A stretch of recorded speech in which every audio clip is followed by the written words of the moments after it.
Kuki singna mapham anida landarakhre. Haukiba matam khara sida kuki terrorist singna singkhong singyada kumtharaktuna maitei simi amadi sing chamba chapas na jingba hapada natna step force chaba langi mawongda landaraktuna hapa tuppa chatharakpadagi micham singak senava singkhong singyada ahemba force thamlabasu kuki militant singna landarakpagi thabakti leptri ngarang numidang pung 12 rom tabada Kangpopi district ki Hauroithel manakta laiba chingdagi kuki militant singna Imphal West district ki Kautru amachang senjam chirangda numai kapsinduna landarakhe haire presna phangba pawgi likhun singgi matung ina mafam duwaida khunsing ngakpagi thabak tawriba Manipur Rifles amasung IRB personnel singna chingthakta numai kapkhatkiba ka loinana nakal ani gi marakta pungkhai amarom awai akum tawduna kana numai kapnakhiba haire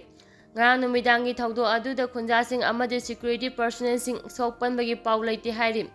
ngasi numit yungba duwaidana Imphal East district ki Tumukhong area da thangnaba Kamapopi district ki singthaktagi afaba makhalgi khulai sing five kuki terrorist ni haina thajava singna nomai kapsinduna landarakhi haire ngasigi thawdo aduda aso afan thokibagi paw leite haire